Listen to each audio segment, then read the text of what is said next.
Hello and welcome to the Voice of Intuition podcast. My name is Susan Jane and I believe that trusting your intuition is the best way to live your life with meaning and purpose. Each week you will hear about how you can connect, develop and trust your intuition through the wonderful array of guests we have on the show and my own personal experiences. Join me to understand how your intuition can guide you towards a life full of meaning and loving purpose.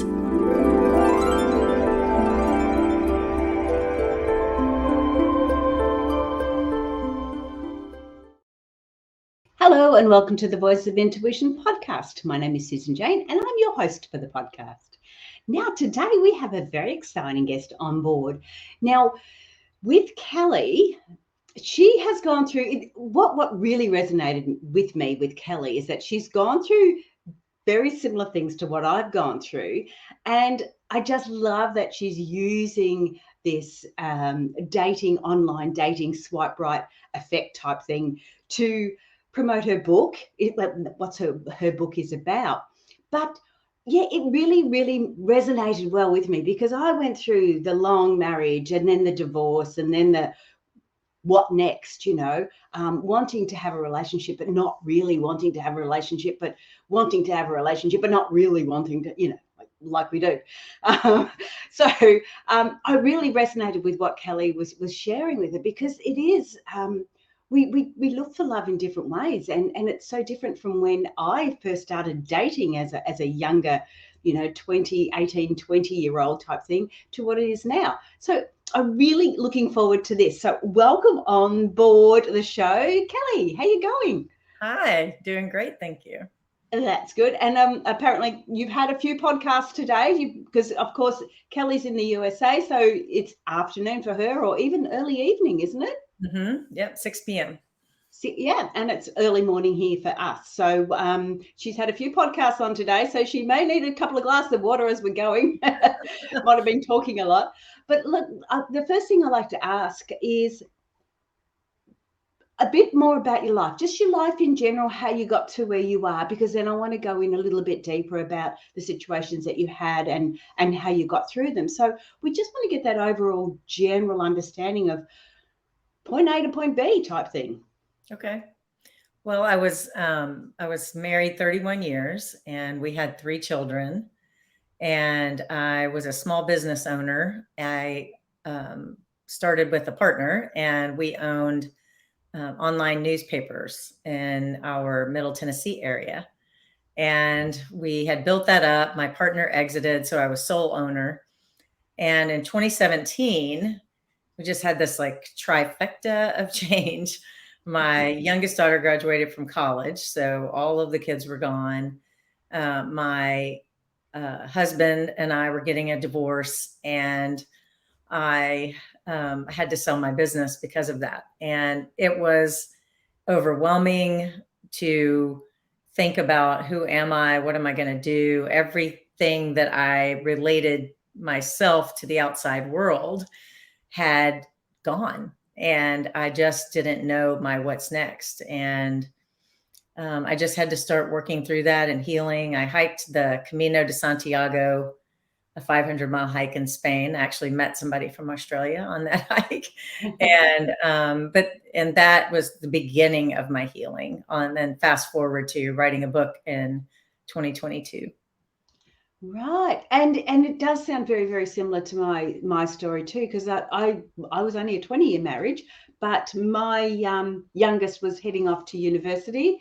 And yeah, so I was going through that sort of an empty nest sort of a situation. The relationship was well and truly not good. And my whole, we were on an organic crop farm and then moved into the town. So even my work area had changed a lot too. So why do you feel that we for some reason we need to go through these major changes but have them all hit at once? Yeah, maybe it's because transformation is required. I was 52 when it happened, and I was already searching at a deeper level for something. I didn't know what. And I find that a lot of women in their 50s are that way. And so I hate to say the universe did anything to me, but the universe definitely provided an opportunity for me to grow, to go deeper, to learn to love myself. And it was, yeah, I don't know. It did all come at once. I mean, the business being sold was a direct result of the divorce. So those two kind of came hand in hand, unfortunately. Yeah, it is hard. It is very challenging. And I remember looking back at mine because I was, like you said, I was doing a lot of work on myself because I couldn't work out how to fix the relationship. So my relationship was well and truly on the skids for a long time. And I was very aware of that. And I was putting a lot of things in place, but I couldn't change him because that's my role anyway.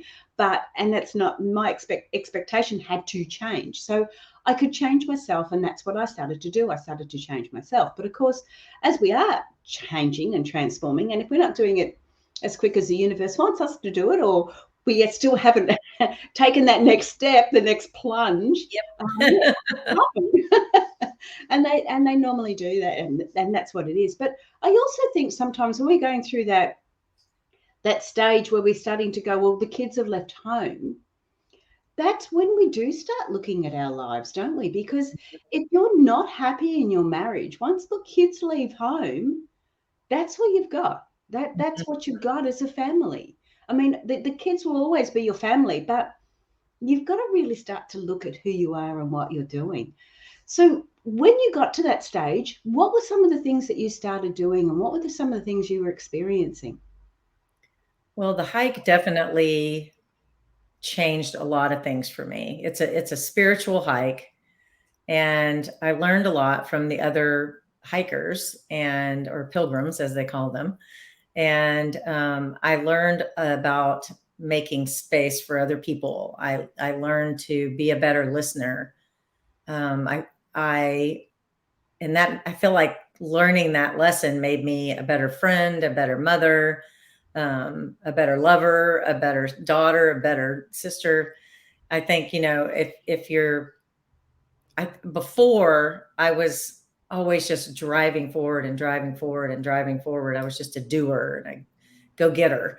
And when somebody needed me to listen, sometimes I would find myself inserting me into that conversation instead of just listening and receiving, which is what they needed. I would say, "Oh, I know exactly how you feel," or "Oh, that happened to me too. Yeah, this is what happened. This is what I did."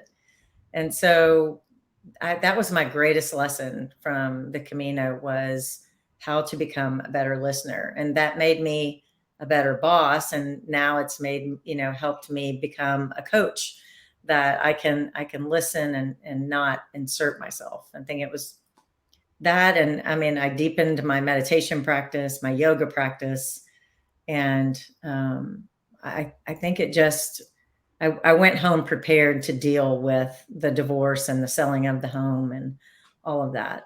But it was important what I learned there. Yeah, the Santiago, the Camino walk is just amazing. And you did it, the big one. So how long? You did 500 Ks, didn't you? Was it five? Uh, 800K, 500 miles. Whoa. How long did that take you? I've got some friends doing it this year as well. And Oh, awesome. I'm yeah, doing it yeah. again next year. Yeah, it took me 38 days. Okay, cool. Yeah, yeah. So that gives people an understanding. And I know that there's lots of ways to go through the healing side of things. And of course, we never ever stop. But where I probably did it over a period of 8 to 10 years, slowly, you've done it over a period of just over a month, fastly, if that makes sense. And I can really see that, because to do something like that, the Camino walk is it really is. It's like a stop. You're not going any further. This is what you've got to do. You've got to go within as you're walking, and it's amazing opportunity, and highly recommended. Highly recommended. Because that's what you're doing. But if you can't do that, there is other ways. And like I said, I did it a slow way. wish I had the opportunity. I wish I'd known about the Camino walk Yeah, back in those days. I was lucky. Yeah, yeah. So because that's the sort of thing I would love to have done, and brought about those changes in a real confident, positive manner. That took me 8 years to do. It took you a lot quicker to do. So it's a great way to do it. All right, so you were going through the divorce, going through the selling of the property, selling of the business, and you went on the Camino walk before that was all done, or did you go on the Camino walk after? Before. So So, all during yeah, that. it was when my husband's affair came out. It was like October, and December I decided to go. I just had sign after sign after sign. A friend of mine had told me about it. He kept saying, "You need to go, you need to go." And he had done it twice. And he kept saying, "It saved my life. I want you to go. I want you to go." And I got all these signs in a really short period of time. So December 9th, 2017, I said, I'm going. And I left April 29th, the day after my mom's birthday, and hiked it. And so I had the 4 months, filed for divorce and trained and prepped the business for me to be gone for 7 weeks. And then I left and did the Camino. The divorce was not final for another year, unfortunately. Yeah, yeah, that takes a bit longer. Okay, so that's really cool because you knew what was happening, you knew where you were going, and you gave yourself that space to understand who you were, understand what was happening, and go with it. And I love how you said all the signs, because of course that's intuition, and that's where I sort of go, oh yeah, yeah, I like that bit. But yeah, and it is seeing those signs. It is, like if somebody's listening to this and they've gone, no, I heard about the Camino walk before. It's another sign. It's another way you're receiving this information Absolutely. intuitively. So really, that's really cool. All right, so you've got this, so you've come back, and then we have to sort of, because you're in a new frame of mind, and I would imagine you would have a confidence that was very different to the confidence that you had before. That Yes. inner confidence, isn't it? It's that inner strength. Yeah, to have done something that difficult and have done it basically alone. You meet people along the way and you end up with a Camino family, but to, get on that plane and leave America to go do it definitely builds confidence. And the other thing that happened while I was there is people were saying, like, we see you, we see your heart, we know you're hurting, but we also see how strong you are. You need to relearn how strong you are. You need to focus on your power and choose to be happy. Don't wallow in the sadness and the pain. And that was, learning that, beginning that. And somebody who didn't know me, a complete stranger, saying, you are strong. I can see it. You're going to get through this and you're going to be okay. And then other people saying, I went through that 5 years ago, and I'm happier than I've ever been. And you look at them and think, oh yeah, right. But it's true. It's true. Yeah, it is hard. Yeah, it's okay to see the after effect, but it's when you're in the before, you're still living it. You sort of go, yeah, okay, yeah, right. So yeah, yeah. So Kelly, um, so you've gone through all that. You've got home. You've come back with a different like mindset, I guess. That was different heart strength, and then you go through the process of the divorce. Getting your life on track. Now, I want to talk a little bit about your book, because I think, did you start your book very soon after that, or did you start it a bit late? So can you lead us up to how you got from the messiness there to where you've decided, I'm going to write a book? When I sold the business, part of the contract was I had to stay for 3 years and keep running it for them. And so I had this kind of a benefit of having a 3-year runway. I had time to think about um, if I wanted to stay, if I needed to do something different. I could dabble in looking for a different job. But I continued to build the company for them. I was then on salary instead of being a business owner, and I had health benefits, and it was actually a nice, safe runway for me. And during that time, it started dating, and that was good. And then COVID hit, and my daughter had just moved back from Sydney. She had been there for a year on the holiday work visa. She came home and was headed to New York City. Well, New York City was one of the worst places for COVID, so she ended up staying with me for a year and a half. And that was actually really amazing. Strange, because she left as my child and came back as a woman. And so I had the benefit of having a year and a half with her. And, we were both kind of healing together as the years went on. And she was kind of strange, but she's dating and I'm dating. And, but, we worked it all out. Well, about 9 months before my 3 years was up, I was like, I need to do something different. I knew that my time in the publishing business was done. And I went to my brother and I said, I've had this crazy idea. He's my financial advisor. So I went to him and said, I've saved all my money from the bonuses. I've saved the money from the house, and, I'm in pretty good shape. So what if I retire from this industry and I take off a year and I travel all over, maybe even 2 years, and then I'll figure out where I want to go after that. And we ran the numbers. We did this. We could run it with the budget for, this much as a budget or this much as a budget. And we decided it was doable. And so I gave notice at work. I sold my house, and I sold everything but I gave away or sold everything but my car. And I left that for my daughter to take care of. And just completely changed my life. I let go of all the baggage of the marriage, the pots and pans, the furniture, the photo albums, that, everything what was left was in a tiny little storage unit. And it was so freeing. It was like everything that I gave away, it just felt like I was getting lighter and lighter. And by the end, I just felt like I had wings. And I traveled for a year and came up with the idea for the book as I was trying to increase my gratitude practice and be more intentional about it.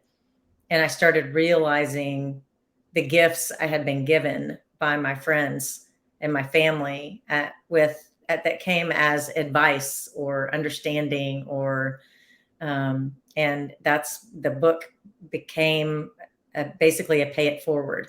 This is what I learned because these people were generous to me. And now I want to share it with you. Yeah, the similarities are just quite astounding, actually. And I don't mean to insert myself into this interview, but they really are, because I do basically the same. I bought him out of the house because I had the steady job and everything else. I bought him out of the house, and then I want to do the same. I just needed a change. So I didn't sell the house. I put it up as a rental, but I had to get rid of everything. And again, pots and pans. I went into a granny flat. Now, a granny flat was just a bedroom and a little sort of a kitchenette and a bathroom, or, lounge, kitchenette, bathroom. So it was really, really tiny. So again, I had to get rid of all my pots and pans. I wasn't cooking for a family of 5 anymore. I had to get rid of all of that.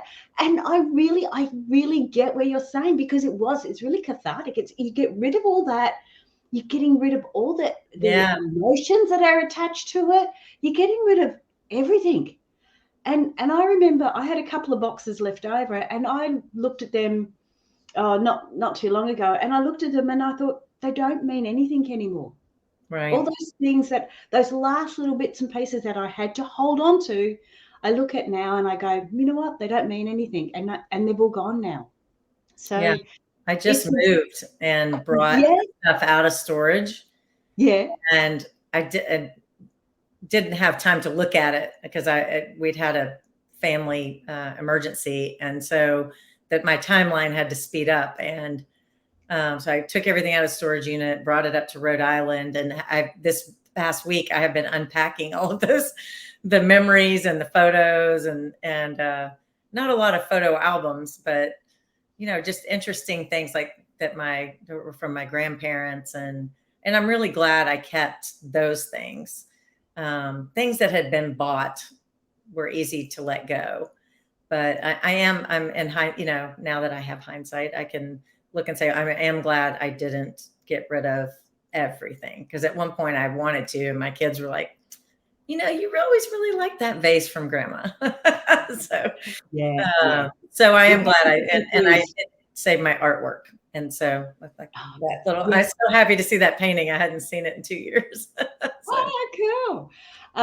Yeah, it is. It's important. And when you're holding on to them, and one of the things that I did when I was doing that was to go through it and go, okay, this stuff I can throw out. They've got no attachment. This stuff, I like it. I'm not throwing it out, but I might give it to a charity. And this stuff I don't know.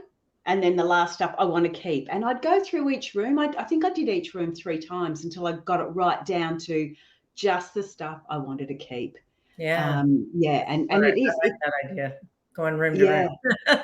yeah, yeah. But it is and people are going through relationship breakdowns and things like that. This is really important, and I actually feel sorry for my ex because he didn't have that opportunity to go through that. He just walked out. He refused to touch any. He just walked out, and he did not have the opportunity to let go of some of those the crap you hold on to. He didn't Yeah, have that opportunity, and I think to myself, you're crazy. You had that opportunity and you let it go. right. So yeah, so it's really important. So if anyone is going through that, these are the little steps that what Kelly's talking about are the little steps that you take. You don't realize you're taking until you look back on it, and then you go, okay, I followed my gut, I followed my intuition. It told me to hold on to that. I wasn't sure. I held on to it. I'm glad I did. Or there's other things. I know that there's a few things that I let go and I wish I hadn't of. Oh But yeah, me too. Me yeah, too. But yeah, you're right about the intuition. I did follow my intuition, especially about the artwork. And I was really glad that I did that, because some of it was, attached to a memory. I like to buy art or small pieces of jewelry when I travel. And so a lot of that was attached to my travels, even after my divorce. And so I was really glad that I kept that. And the other thing that I did was, I shared things, like special paintings. I have this beautiful wooden bowl. I gave my bed to someone, and we called it shared custody. Like if I ever came back and wanted it, I could have it. And I have gone back and gotten a few things, but for the most part, they loved the art that I had, or they loved the bed. And I was like, well, it's a great bed. If you want to take it, but they always insisted, if you ever want it, you can have it back. So we just laughingly called it shared custody of my yeah. my art and my bed. It's almost like giving your puppy away or something. It's gone to a good home, so yeah, you'd like it back, but it is in a good home. It's happy. Oh, Kelly, that's incredible. So yeah, I really understand that the way you're going through it, and I love that you've seen it happening. You're watching this. It's almost like you're watching a train wreck in slow motion. You take yourself away from it. You did the Camino. You've taken. I lived in it and took myself away by getting books and having my space. So there's those two different ways. And then once it's happened, again, you want to change your life around, and it doesn't have to be as major as moving out, Right. but it can help. Moving out can sound like a big, or moving can sound like a lot of work and everything else, but there has so many benefits to it as well. All right, so now you've got your own little space there. What's next? Because I know, and I'm sure you did the same, um, you start to look for love again. Yes. You've done a lot of work on yourself, but you sort of go, well, hang on, I've done a lot of work on myself. What about me? I want some loving as well. So what did you do, and how did that go through? Well, when I settled in Rhode Island last September, I had the book completely outlined. And so I knew I was going to write the book. But I've also been in this searching mode, reading all of these different books, about success and about self-love and um, meditation. And I signed up for a yoga teacher training. I signed up on Mind Valley and to take a course by Catherine Woodward Thomas, and it was called Calling in the One. And so it's a 49-day straight through 7-week program, and you're in it every day. And she starts off saying, okay, dream for yourself. Who do you want this to be, in your life? What do you want the one to look like, sound like, feel like? And then she immediately, it's kind of bait and switch. She immediately makes you start working on yourself. And so I did that for 7 straight weeks. And then it was, and I had just come back from Italy, which was my last hurrah on the year of travel. And it was so good to kind of just have this cathartic, like, look how far I've come, but also see the opportunity that I have to continue to work on myself. And so that book is amazing. I recommend it. And I after I did that, I had a new life purpose defined. I had a new vision for myself. I had all these different new mantras and practices that were directly related to me finding my new love. And I feel like I've always had a good attitude about dating. And since I had done that work, I felt like, well, now I'm one of the things Catherine says is you want to put out into the world, you want to be who you want to date. If you Yes. want kindness, empathy, travel, love of sailing, then you need to be that and represent that as what the energy and the law of attraction that you're putting out into the world, so that they can find you. If you want that, but you're not actually that yourself, it's never going to happen. And so I was really focused on that. I talked to my friends about it when I went out on dates. I didn't say you're not a sailor, so I'm not going to fall in love with you. But but I had that attitude of, I'm here to have an adventure. Like, dating is an adventure, meeting new people I would have met without that dating app. And I just looked at it like, you might become my friend, you might be my lover, who knows? But I'm prepared to receive this person when we find each other. And that's what I've done, is just keep focusing on that. So you're focusing definitely on the positive side of that, the dating, because I know that dating, and I mean, your book is all about swiping right, but I know dating can be like, I had two bites at it. So I had a bite earlier on at internet dating. I remember having a try at that and hated it, absolutely hated it. And all of those yucky stories that you hear, that was all I could see, like, Yeah. oh my goodness, this is going to happen, this is going to happen, because it's quite terrifying when you're not used to that to start with. But the second bite, so I went off it for a little while, but the second bite I had on it, I had, like you said, a different mindset. Mm-hmm. And I was looking at it in a different way. And I met some wonderful men. They were really nice people. Yeah. I eventually met the partner that I'm with now. And I've been with him for over 10 years, 12 years now. Wow. So, yeah, so it can happen. But we do need to be, like you said, you need to be putting out there what you want. You can't turn around and say, I want somebody who's trustworthy, and then you tell lies. Yeah. Because what you're doing is not, so if you start telling lies, then you're going to get somebody that comes back and tells lies. And that's what you're attracting, because you're putting it out there. So when you say you've got to become who you are, I think that's what I did from that one section. As far as relationships go, from that section to that section was what I did. I started to look at it in a different Right. way, and you start to put yourself out there.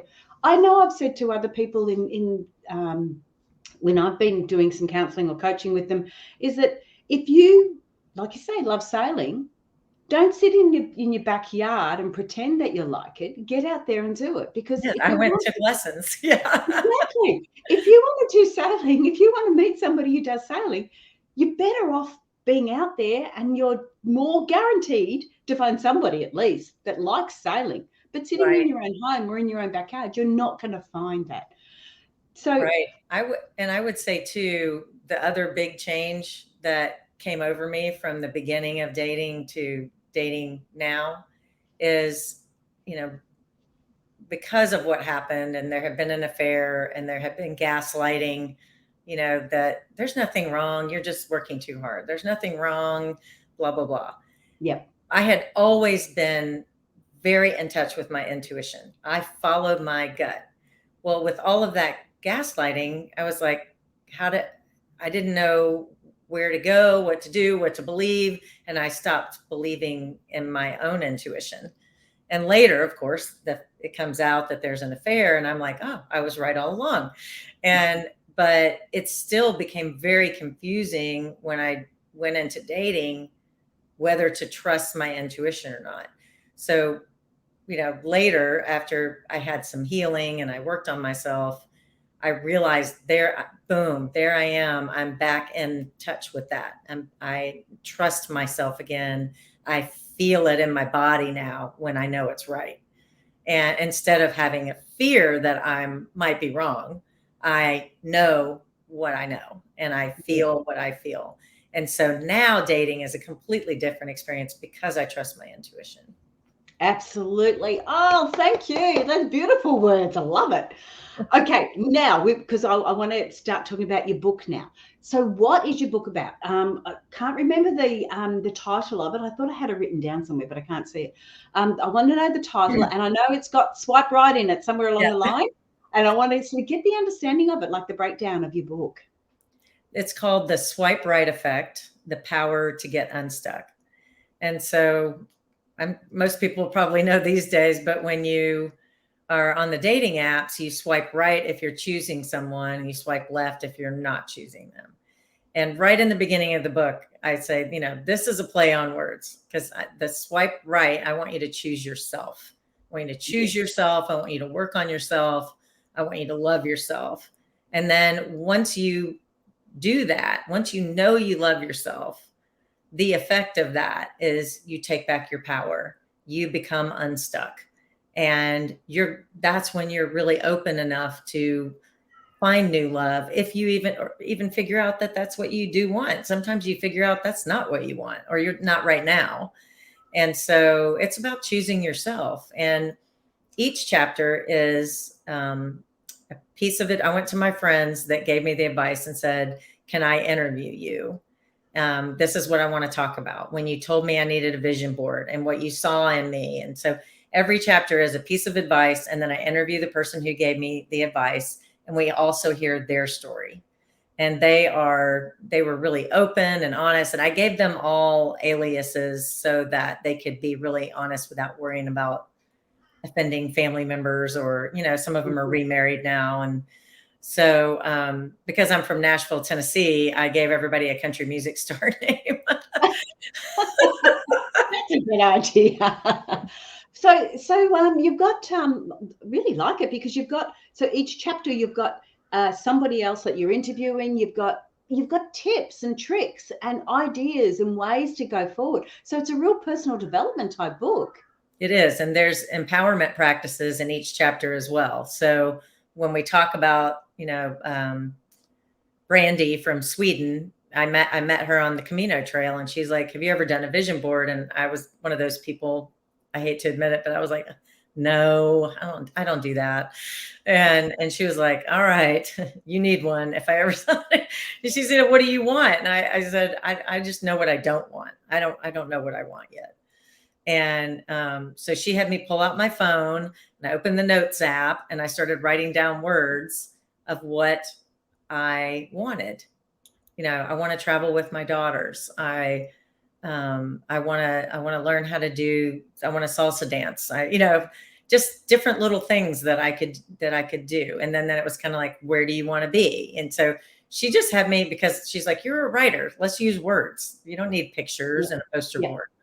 just make a list of words. And that was on day 2 of the Camino. I ended up talking to probably 100 people about that technique of starting a vision board that way, and got other people doing it. And so it was like Brandy saying that to me on day 2 ended up inspiring other people to do the same thing. And we would be, and I would be saying, "What do you like, Lindsay?" And Lindsay would say, "Oh, well, I like it when, somebody really holds my hand in a specific way." So I was like, "Oh, me too." So we put that on our list, something sweet and specific like that makes you feel loved and human. Yeah, absolutely. And I remember doing something that way too. It was, but I like you had trouble going. I don't know what I want because I experienced the gaslighting and that. God, we're so similar. I experienced all that too. Um, but I remember thinking, I don't know what I want. I don't know what I want. And then somebody said to me, "Well, write down everything you don't know you want." And then I had to do another column and write the opposite. So if I don't want that, what do you want? If I Yeah. don't want that, what do you want? And then I could focus on the positive as well. So I could get rid of the negative, and focus on the positive. But yeah, using words, using images, whatever it is that you need to take you forward. But it's making you look forward. And if you put this down, if somebody was listening to this podcast because they do want to have a relationship, they're looking for love, then one of the things that I did, which is similar to that, is when I did go and meet somebody for a coffee, if there was something it didn't feel right, I could put that down and then go, okay, I want somebody that, again, that was the negative. That's what I didn't like about it. Yes. This is what I liked. And I started to get more and more of what Yeah. I I love like in that. a person. Yeah. Yeah. And then because that was the first part, when I went back the second time, I had a better understanding. And then you could wean out those ones that, no, that doesn't appeal to me. I'm not saying that they're bad. They just don't appeal to me. But Right. this does, how they're, and I'm a word person too, because I'm an author as well. What they had written in their bio was really important. It was You learn fascinating. to decipher Yes, the yes, bio. you It's not, it wasn't intuitive for me in the beginning. But then no. once I learned from experience of who I was going out with and what they had said about themselves, how they had represented themselves, then you kind of get in a rhythm of being able to understand what somebody's trying to portray. And it's not like I'm not saying anybody was trying to be dishonest, but how I interpreted what they were saying may have been incorrect. And so you start following your instincts on, okay, somebody who's never been married or doesn't have kids may not be the right person for me because I'm Yeah, really devoted to my kids. So yeah, things like that. absolutely. Yeah, and I even found ones that didn't use capitals or full stops, didn't use punctuation. I know, how nerdy am I? But it was like, well, would I be able to hold a good conversation with them? If they're, or I like long walks on the beach, and you come from the middle of Australia, or you sort of go, are you saying what you feel I want to hear, or are you actually being honest and truthful? Right. So these are ways that we can look at it. But again, I go back, Kelly, and I go, you had to go through all that. You had to go through all that learning before you could sit there and comfortably go, I can swipe right to that person, or I can swipe left. And that's because you knew you. And that's what your book helps. Yeah. It It is all helps. about getting to know yourself and loving yourself and really being able to reframe some of that pain. One of the lessons is from I hiked a second Camino in 22, and I met Allison, and she asked me the question that absolutely knocked me on my behind. And she said, "What if he did this and he had this affair with this woman, so that you could grow and change and do something much greater than you ever would have done had you stayed married to him? What if this is happening so that you get to go on and do greater things? And that blew my mind to Yes, try to yes. think like that. And And and it's not like so you've changed anything apart from how you're thinking about it. mhm. And so I thought, it opened my mind to, you know what, you're right. I'm going to go on and do greater things. This is what's going to happen. I'm not going to sit back and not do something, you know, because I'm sad or frustrated or angry or rejected or all of those things. I am strong. I can do this, and I'm going to go on and do better things. And that was Yeah. probably 4 months before the book came to me. And Okay. It's almost like you can say, you can thank them then. You can almost say, oh, thank you for doing that. Thank you for having the affair, because look at me go. It's yeah, almost like lighting a fire rocket, and off I go. I can do better things, greater things. Oh, that's really cool. Now, can you please just go back over your book, your name and everything, the name of the book and all that, because I haven't got my ticker tape going okay. today. If you can just run through that again and just give us a little bit more about, what they're going to get out of it, how it's going to help them, because I just want to give that one more plug because it sounds amazing. Yeah, it's called The Swipe Right Effect: The Power to Get Unstuck. And I am actually going to be releasing a workbook this summer, to a companion workbook to it expands on the empowerment practices.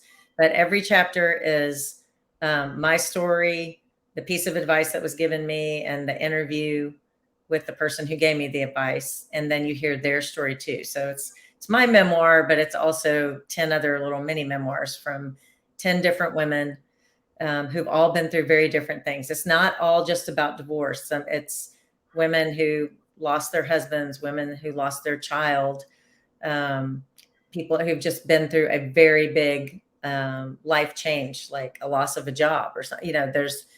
It's not it's not just about divorce, and it's not just about dating. And at the end, we talk about dating, and we talk about what there's a great Maya Angelou quote about, believe them when someone tells you about themselves, believe them the first time.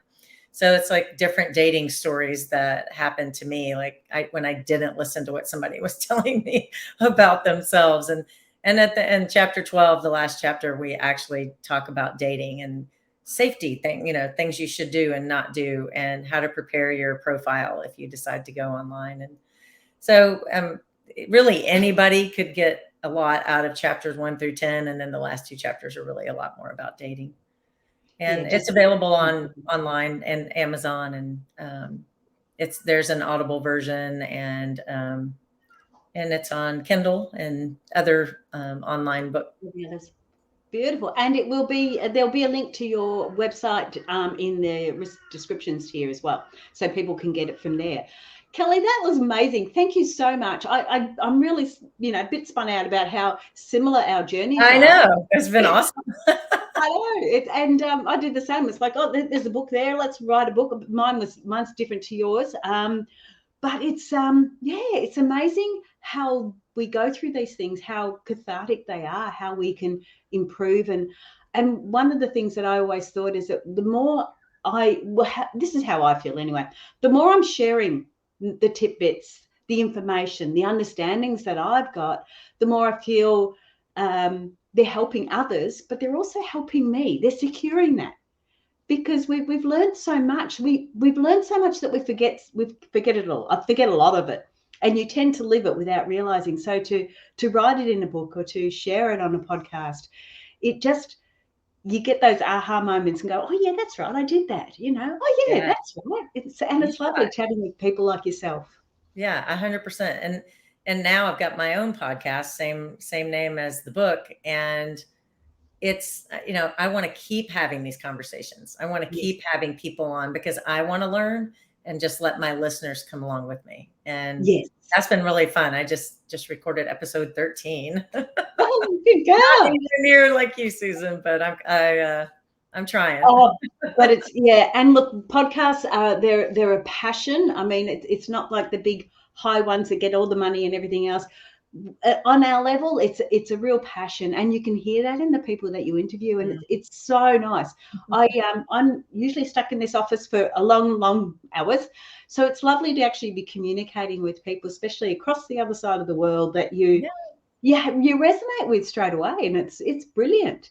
Yeah. But we're running out of time. Have you got any last little tidbit information for us before we say goodbye? I do give away a free chapter, and you can find that on my website at ckcollins.co.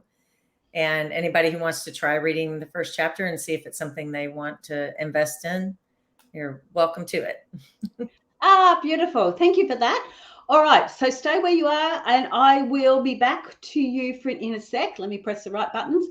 So guys, jump onto the website. It'll be down in the description there, so you'll be able to have a look at it. Have a look at the first chapter. It's there for free. You might as well have a look at it.